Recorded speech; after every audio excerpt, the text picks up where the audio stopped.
It's been acknowledged by government and other public bodies that the pandemic has hit vulnerable groups and those living in deprived areas the hardest.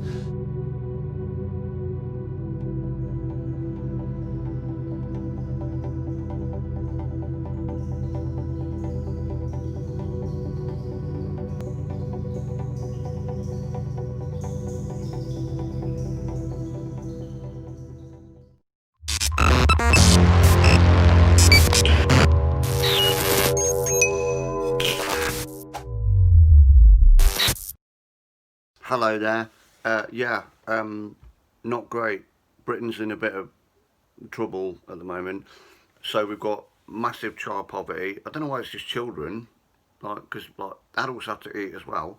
A new vaccine, a second vaccine rather, a new virus strain.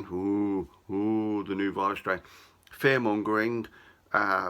Everything's going wrong. People are just banging into walls going, what's going on? Politicians have lost control. The fucking borders are locked by France and Holland. No one can get out of the country. We've got thousands of lorries backed up all the way up from Dover. It's an absolute mess.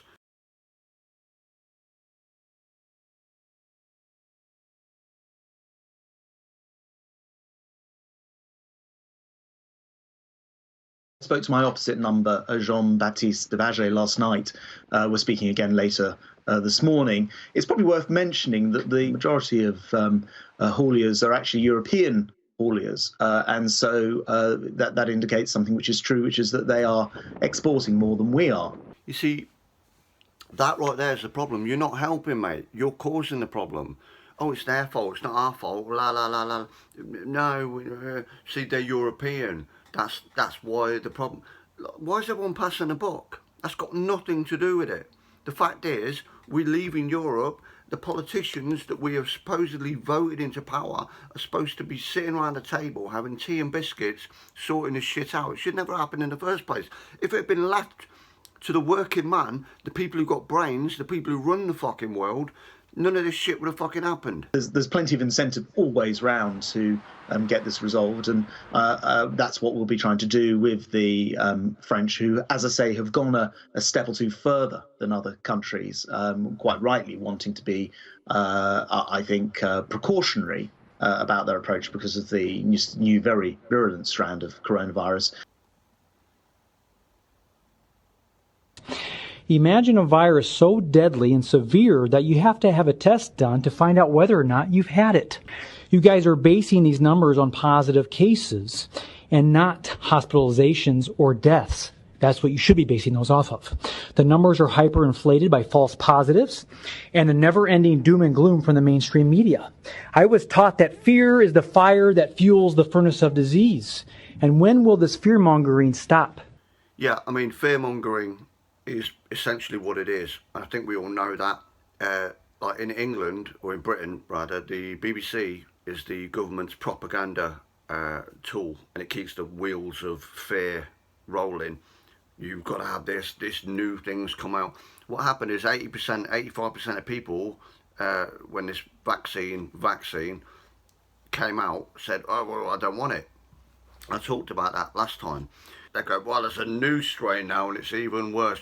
Good God, you really need to have this vaccine.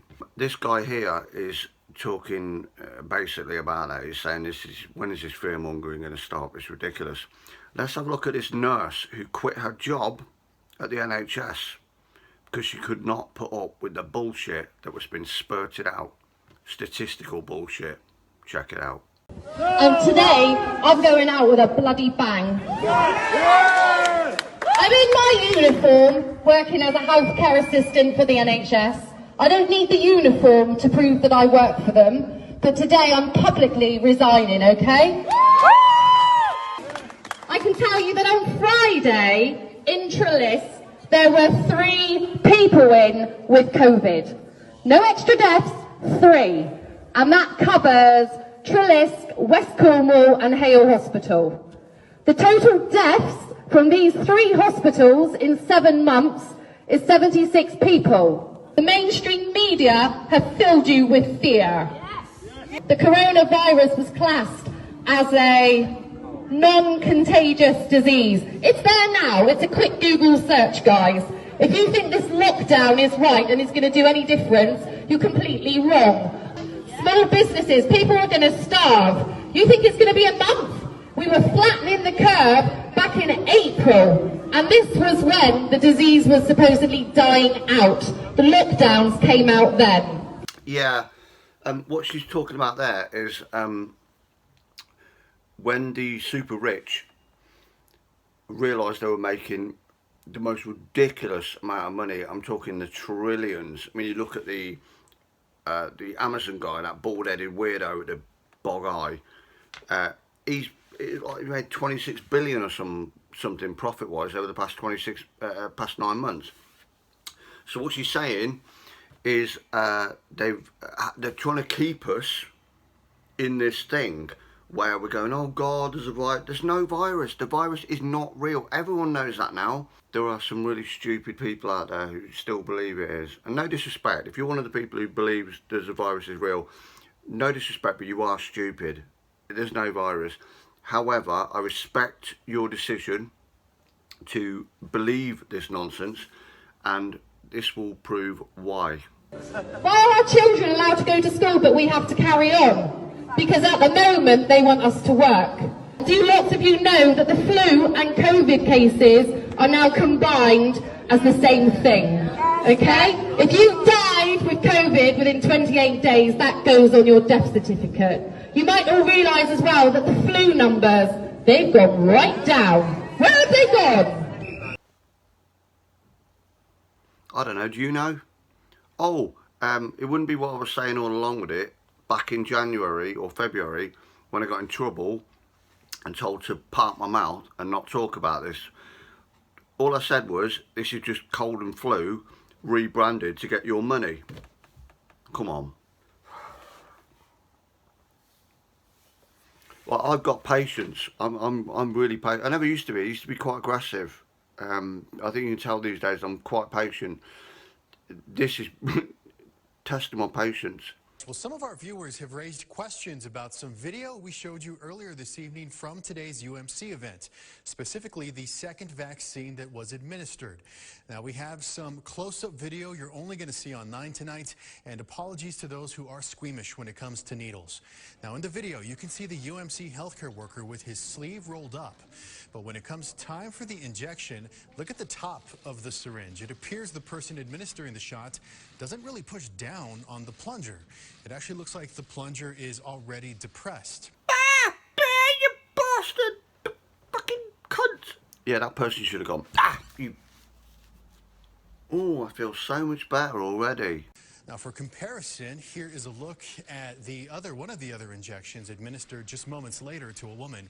And you can see this plunger is clearly pushed down all the way. And then when we show them to you side by side, you might notice a difference. Yeah, well, that didn't work. So I think she had to sit down and have another pretend jab. Let's have a look. A nurse at University Medical Center has now been revaccinated after many speculated about whether he received a full dose. Take a look at the video. The person administering the shot does not appear to use the plunger, and photos appeared to show the syringe already depressed at the time of injection. The hospital says to remove any doubt, the nurse was revaccinated. UMC says the second shot will not harm the nurse.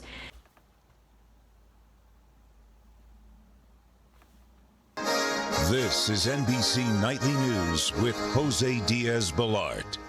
Good evening. I'm Kate Snow in for Jose tonight. Yeah,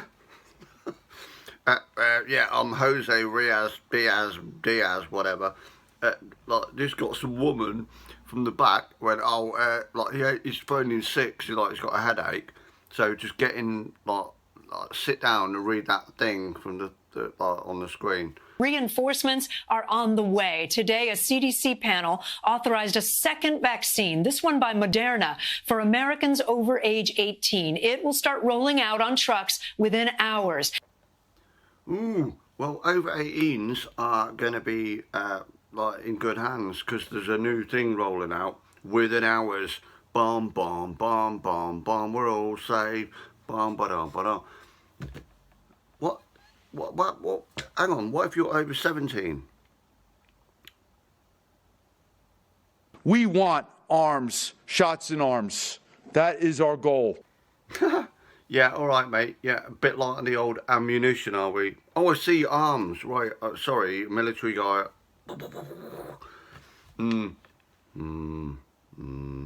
We need accountability. Yes. We need an understanding of why this happened. Yes. And we need assurances that it won't happen again. Fight the power. Fight the power. We got to fight the power and stuff. Fight the power. Fight the power. Fight the power. We got to fight the powers that be. There is disturbing news tonight about another much more contagious strain of COVID circulating overseas. It is so alarming, the UK is asking people to cancel Christmas plans. Matt Bradley reports from London. We cannot continue with Christmas. Tonight, Britain's Boris Johnson becomes the Prime Minister who stole Christmas. Yeah, Boris's year can't get any worse. Essentially, he's now been compared to the Grinch. However, his hair is better. So, Boris, don't worry about it, mate. You're better looking. We're sacrificing the chance to see our loved ones this Christmas so we have a better chance of protecting their lives.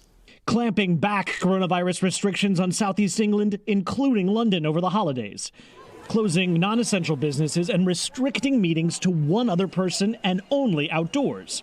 All because of a troubling new viral strain expanding fast through England. Now, this whole thing is what's been happening online. The whole agenda is to get you spending online.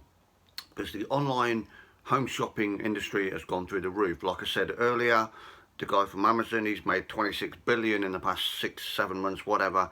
eBay is going mental. All the online places, the Asda, Sainsbury's, home shopping, it's all gone mad. The company I work for, I'm snowed under. It's all about keeping you at home, keeping you online, keeping you consuming, and keeping you in fear of your life.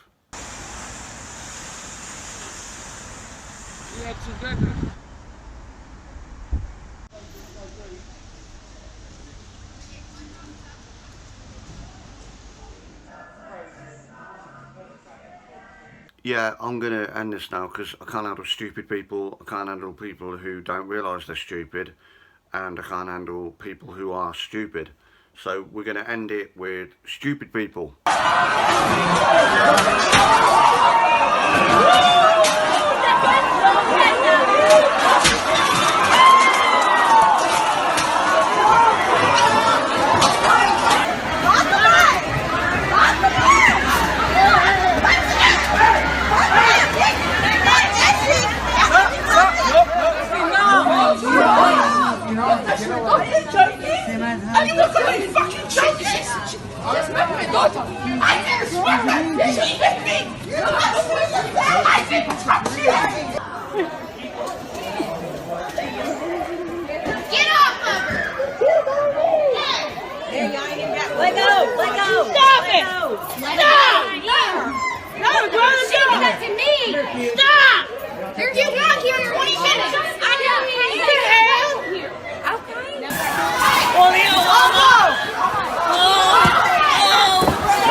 Yeah, that's Asda for you.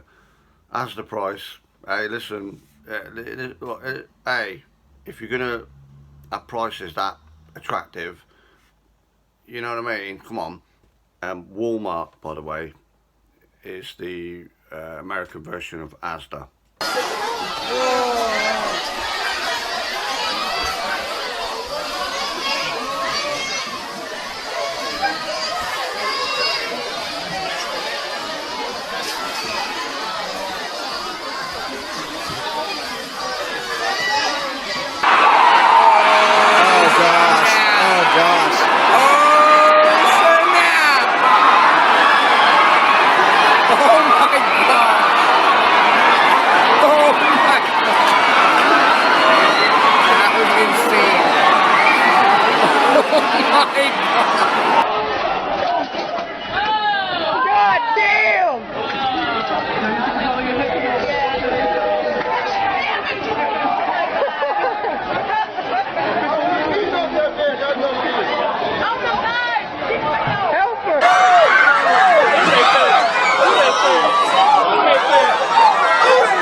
that's it. I've had enough. I can't handle these idiots. By the way, if you believe any of this stuff and you subscribe to this kind of nonsense, then you're part of the problem. And like in the words of like John McClane, if you ever seen Die Hard, you know, you're not part of the solution. You're part of the problem. Quit being part of the problem and put the other guy back on. I think that was that copper when it in like that policeman in the car. What's he called? Al Powell. That was it. Al Powell. Put Al Powell back on because I've had enough. I'm going.